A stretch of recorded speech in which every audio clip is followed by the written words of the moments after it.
Today I am starting some flower seeds indoors. I have 4 different types of geraniums, also called pelargoniums, zonal geranium, or scented geraniums. I have the Maverick Quicksilver, Maverick Salmon, Bullseye Light Pink, and Maverick Apple Blossom.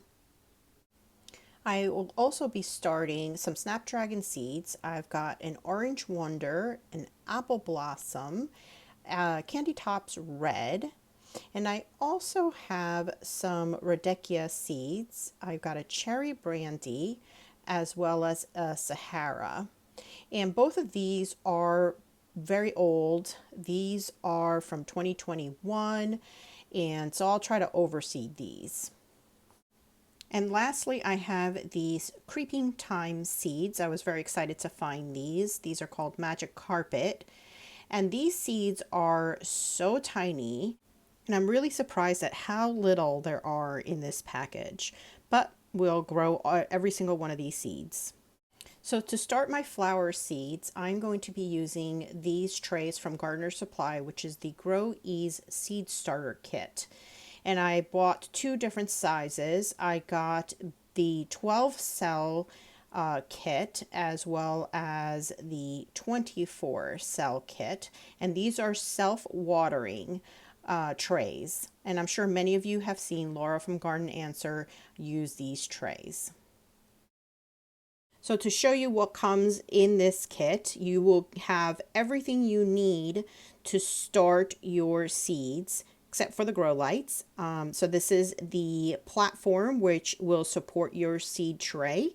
And you've got your seed tray, some nice holes at the bottom, and a sturdy tray. And then you've got the water reservoir, as well as your humidity dome and your wicking mat. So this will help water your seedlings.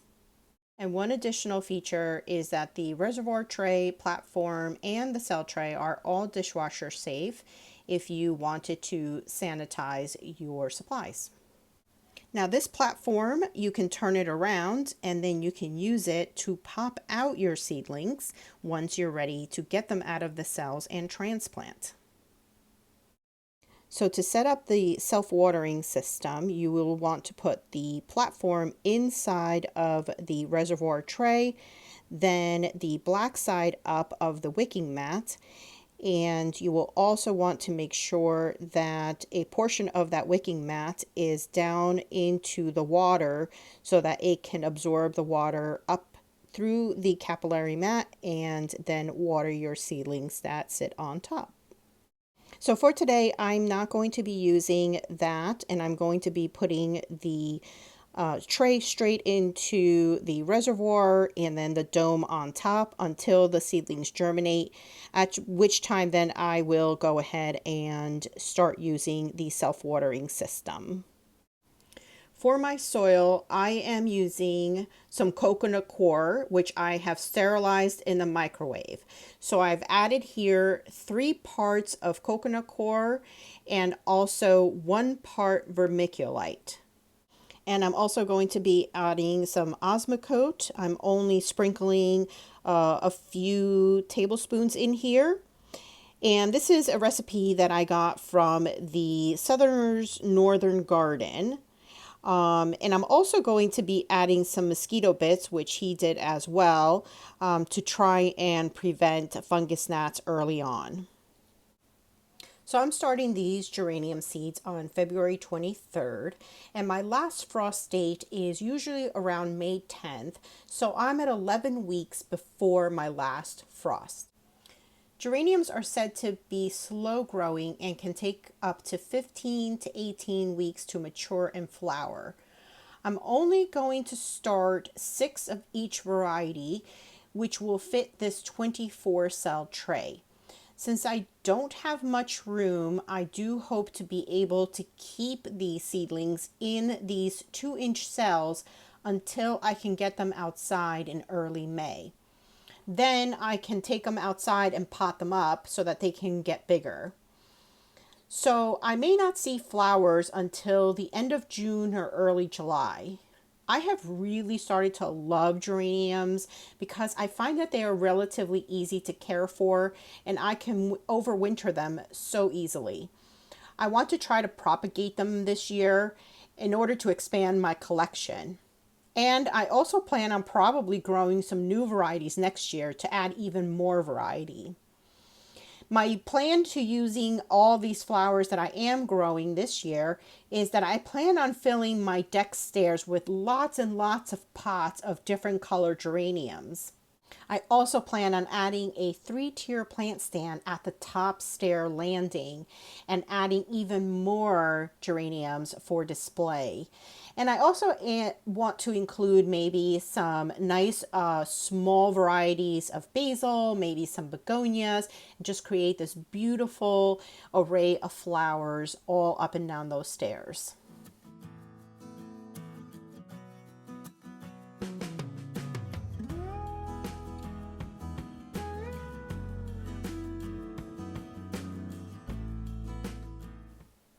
It is recommended to start snapdragons 10 to 12 weeks before your last frost, so I'm just in time to getting these started. Snapdragons are also slow growers, and since it is best to pinch them when they're about 3 to 4 inches tall to encourage bushier growth, these should be able to stay small and compact before getting them planted outside. I will be putting in lots of seeds into each of the cells because I do plan on potting them up into something else once I see how many germinate. And I really only want about maybe 4 to 8 of each variety.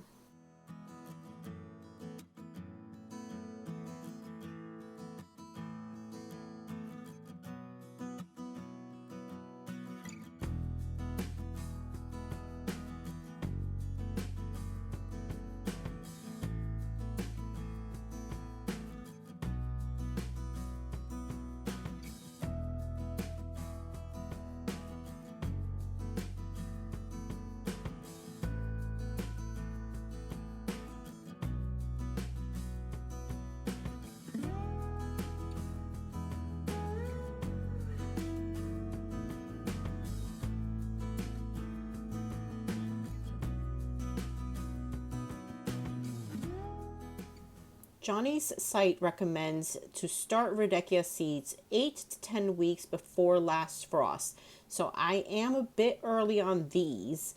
I might be regretting starting these a little early, but I'll have to figure out what I will do with them if they do get too big for me to keep inside.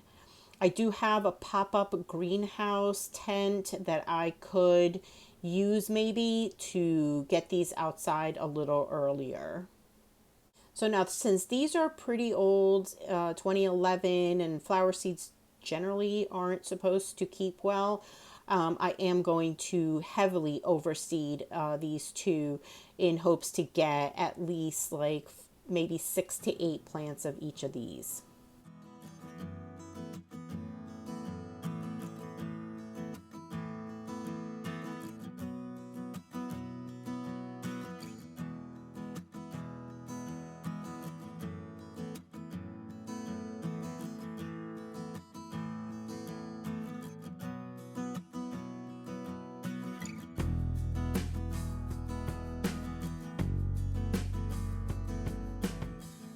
So now I've also decided to start some rosemary seeds, and I have some old ones and a new packet.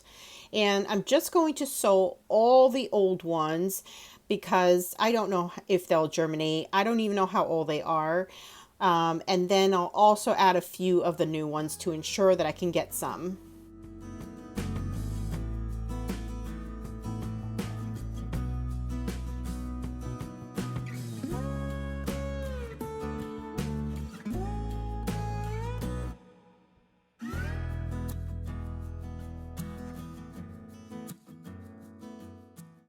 So I also decided to start 2 different varieties of onions, and I have first the red Weathersfield onion, and I'm also going to be sowing some Walla Walla onions. And this is my first time trying out onions. So hopefully I'll be successful in getting some onions this year because I absolutely love onions and everything. Now I am heavily overseeding each one because onions can be together, very, very close together. And I don't have to separate them until I put them out in the garden. So they will pretty much stay in here until they're ready to be planted out.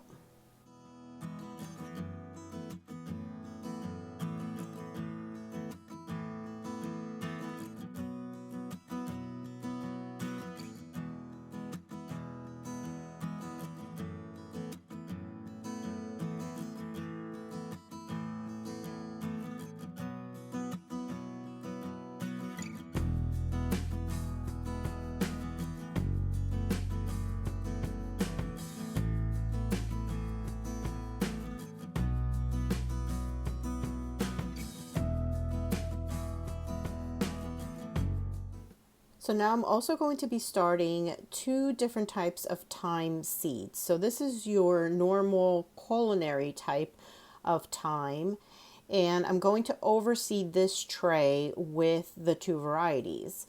So this one is very, very old, so I'm just going to use up all the seeds that I have. And then I'm also going to do this creeping thyme, and the seeds are so tiny. And I wanted to try and spread them evenly.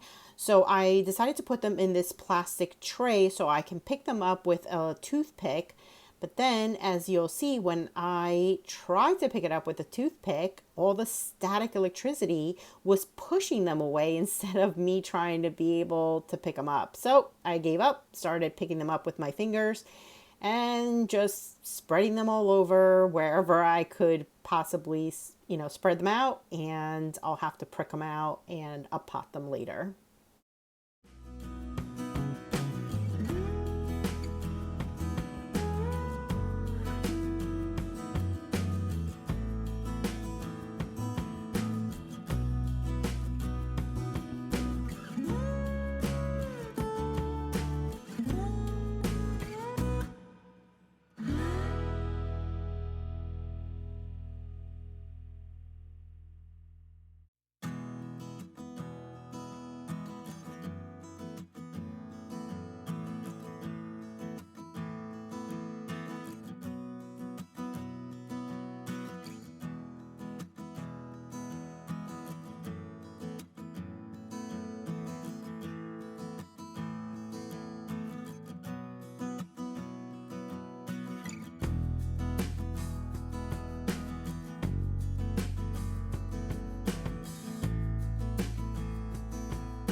So here is my seedling setup, and all my seedlings are here with their domes and covered so that they can keep the humidity in. And hopefully I will get some germination within the next week. So now it's only been 5 days since I started these seeds, and all the geranium seeds have germinated except for a couple of them. And I took off the dome because they say you should take it off once about 50% germinated. These germinated in like 3 days, and there was a few that didn't. And for the ones that didn't, I added these little domes that are technically for my hydroponics, to help them keep that moisture, and hopefully I'll get these last 4 to germinate. There were a few others in here that I did the same thing with, and those germinated beautifully. So I'm hoping that these last 4 will also germinate as well. And then over here, it's very hard to see in there, but the Rudbeckia has germinated already, and actually a ton of seeds germinated, a little too many. But we'll see what I can do with them. I also have some Snapdragons that I have started to see germinate, and I also have the onions that I definitely saw some in there. The thyme definitely is all germinating, and also the rosemary just started today. So yeah, I think I'm going to have a pretty good success so far. as hoping that we can get them growing on and continuing to get larger. This is my first time really trying to do this for flower seeds, and so I'm very inexperienced in this. But it's quite exciting to be able to sort of check on the seedlings every day. Most of the time, I do my growing with winter sowing, which is pretty hands off, and you're only checking on them once in a while.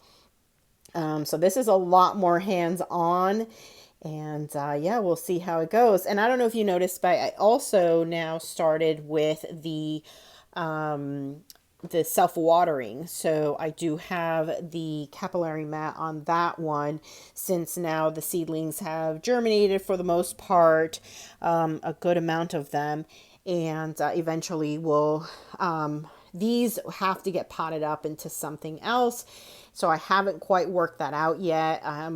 Maybe I'll do this other seedling tray that I have that has a ton of smaller ones, and maybe I'll do those. I'm not really quite sure where to put them, because then I also have to up pot the rosemary as well as the thyme, and I have to figure all of that out. But yeah, I'll do another update along the way, because I do have other seeds I have to start indoors, and I really just don't have that much room. I've got this additional shelf, and there's still some room on these two shelves, but once these all get up potted, that should take up these two shelves, which only leaves me with this. And I still want coleus, peppers, eggplants, and some ornamental basil. Anyway, well, thanks for joining me. And if you have any questions, drop them down below, and I'll see you next time. Bye.